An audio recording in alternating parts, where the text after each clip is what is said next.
Bonjour et bienvenue à tous dans cette nouvelle vidéo. Il y a quelques semaines, des amis me disent tiens, pour aller passer à la mer pendant un long week-end, famille, enfants. J'ai dit ouais, c'est top, c'est une bonne idée, ça permet de décrocher un petit week-end à la mer.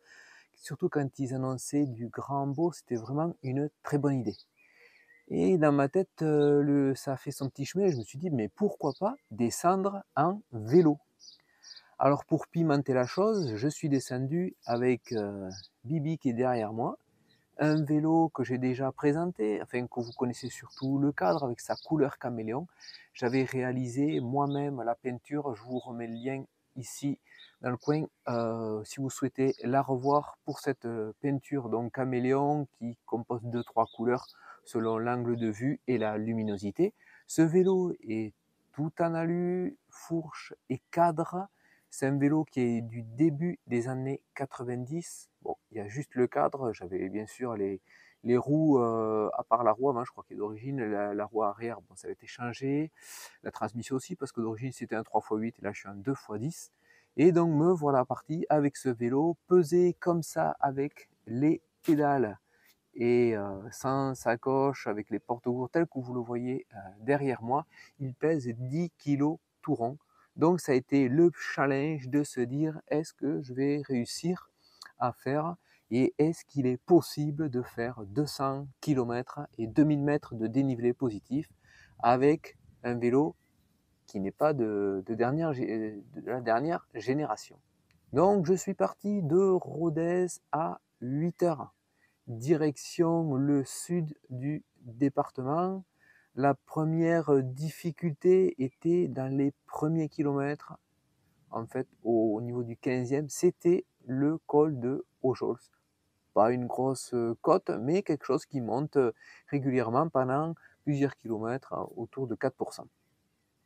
Là, un peu plus loin, en attaquant le Lévézou, j'ai un ami qui a venu rouler avec moi. C'est quand même plus sympa quand on fait une très longue sortie, justement là, 200 km, d'avoir quelqu'un avec qui discuter et passer un petit moment. Les kilomètres passent vraiment plus vite. De là, on a traversé tout ce qu'on appelle le plateau du Lévézou. C'est relativement vallonné. On est passé au village de Saint-Léon qui est connu pour son musée avec plein d'insectes, voilà, qui est assez célèbre. Ensuite, on a roulé comme ça jusqu'à Millau. Pas besoin de parler de Millau avec son célèbre viaduc. On est descendu au centre-ville de Millau, donc. Et là, on a commencé à remonter la vallée de la Dourbie. On remonte la rivière, donc c'est quasiment tout plat, enfin on sent pas que ça monte, mais ça monte tout légèrement, pendant pas mal de kilomètres, jusqu'au village de Nantes. Là j'étais au niveau du 101e kilomètre, ça a été le moment de se ravitailler. J'avais mis sur l'avant du vélo une grosse sacoche avec mon repas. Donc j'étais vraiment autonome là-dessus et j'ai pu prendre mon sandwich, voilà, saucisses, des bons produits aveyronnais, de quoi recharger les batteries. J'ai profité de la fontaine du jardin public pour faire le plein de mes gourdes et on est comme ça tous les deux repartis. Là, dès qu'on est sorti du village de Nantes, ça s'est mis à monter et bien sûr, c'est normal, il fallait bien au bout d'un moment aller chercher le fameux plateau et très connu, le plateau du Larzac. On est arrivé jusqu'au village de la Couvertoirade. Là, mon ami a décidé de faire demi-tour et de rentrer chez lui. Donc, j'ai continué tout seul, direction le village du Keilar. Ensuite, sorti de ce village, c'est des grandes lignes droites. C'est un plateau. C'est assez vallonné. C'est pas très marrant parce que comme c'est un plateau, il y a du vent souvent. Et là, j'avais regardé la météo avant de partir. C'était un vent du sud qui était pas trop. Ils annonçaient des rafales jusqu'à 20 km/h. Je pense qu'elles y étaient. Donc c'est vrai, quand on se retrouve dans ce moment-là tout seul face à un bon petit vent, c'est jamais très agréable. Ça met un petit coup au moral. De là, j'ai traversé le village donc, de Saint-Pierre-de-la-Fage et j'avançais en direction du col du Vent.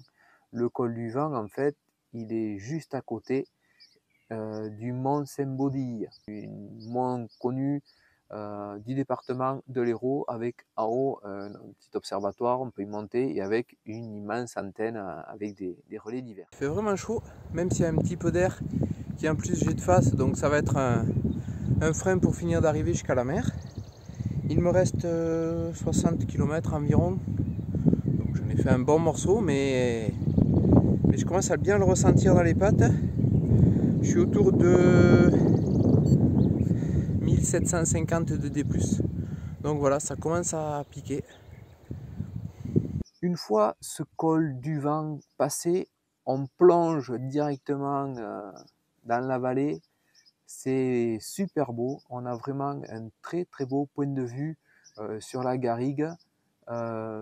C'est vraiment sympa, toute la descente. On profite vraiment du paysage et on a vraiment une vision très lointaine, vraiment à perte de vue, c'est très appréciable. Dans la descente, j'étais vraiment sur mes gardes car ça faisait très longtemps que je n'avais pas roulé avec des freins à patins.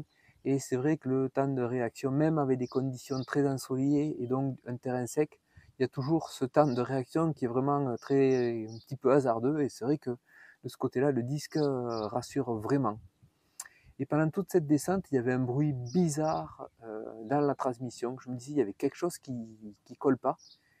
Et au bas de la descente, j'ai trouvé une petite ombre, de quoi me rafraîchir. Et j'ai profité pour faire un petit check de la transmission. Et derrière, je me suis rendu compte qu'il y avait une pièce au niveau de la cassette arrière qui est mal montée.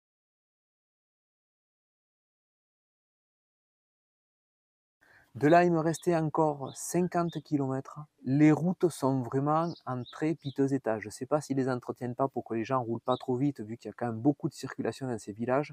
Mais alors, vraiment, c'est du ressemelage de partout et je me faisais secouer. Avec mes pneus, bon, j'avais quand même du 28 pour essayer d'avoir un petit peu de confort. Mais par contre, gonflé à 6 bars, j'en prenais tout dans les bras et dans les fesses. C'était vraiment pas très agréable. La température ambiante était vraiment quand même élevée, j'étais autour de 28 degrés, je commençais vraiment à surchauffer. C'était plus de l'eau mais de la soupe dans mes gourdes, donc au bout d'un moment il a fallu que je trouve une supérette pour pouvoir acheter une grande bouteille d'eau fraîche et pouvoir me poser et souffler un petit peu parce qu'il restait encore pas mal de kilomètres. J'avais créé une trace avec le logiciel OpenRunner que j'avais transféré via l'application sur mon Brighton. Je suivais cette trace, par contre j'avais rentré Viasplage, mais le lieu où je devais arriver, le camping, n'était pas tout à fait Viasplage, donc au bout d'un moment, à l'approche, dans les 15 derniers kilomètres, j'ai préféré rentrer ma destination exacte avec Maps et de suivre avec mon téléphone et en mode vélo. Et là, j'ai fait une grosse erreur parce que je me suis mis à rouler. Et les routes commençaient à diminuer de plus en plus. C'est vraiment des chemins vicinaux en très mauvais état. Au bout d'un moment, j'ai fini par 500 mètres de pistes sablonneuses. C'était même plus de la route, c'était vraiment une piste au milieu des vignes. Et là, le GPS m'annonce le message que j'adore: faites demi-tour dès que possible. Alors là, j'ai quand même pété un câble. J'ai dit, mais c'est pas possible. J'ai crié de tous les côtés, je l'ai traité de tous les noms. Donc là, je suis revenu en arrière pour récupérer la dernière route asphaltée un petit peu large.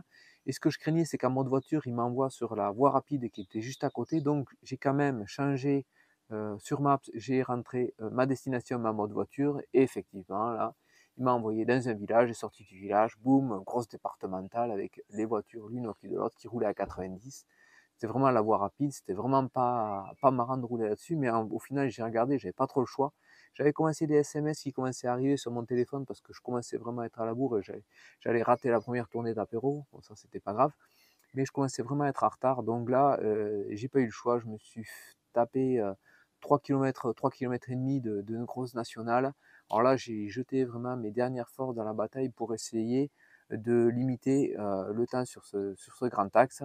Et puis, je suis quand même arrivé à bon port pour la deuxième ou la troisième tournée, je me souviens plus. Mais c'est vrai que ça a été compliqué sur la fin. Pour conclure cette sortie avec ce vélo âgé d'une trentaine d'années, c'est quand même relativement bien passé. Donc Si vous aviez un vieux vélo et que vous vous dites que c'est un frein à faire des très longues sorties, ben non, en fait, voilà, là, je l'ai démontré comme quoi on peut faire 200 km et 2000 mètres de dénivelé positif avec un Biclou qui n'est vraiment pas de dernière génération, qui est tout en alu et qui n'a pas un centimètre de carbone. J'espère que cette vidéo t'a plu. Surtout, n'hésite pas à mettre un pouce, à t'abonner si ce n'est pas déjà fait. Et je te dis à bientôt pour une nouvelle vidéo. Bye bye!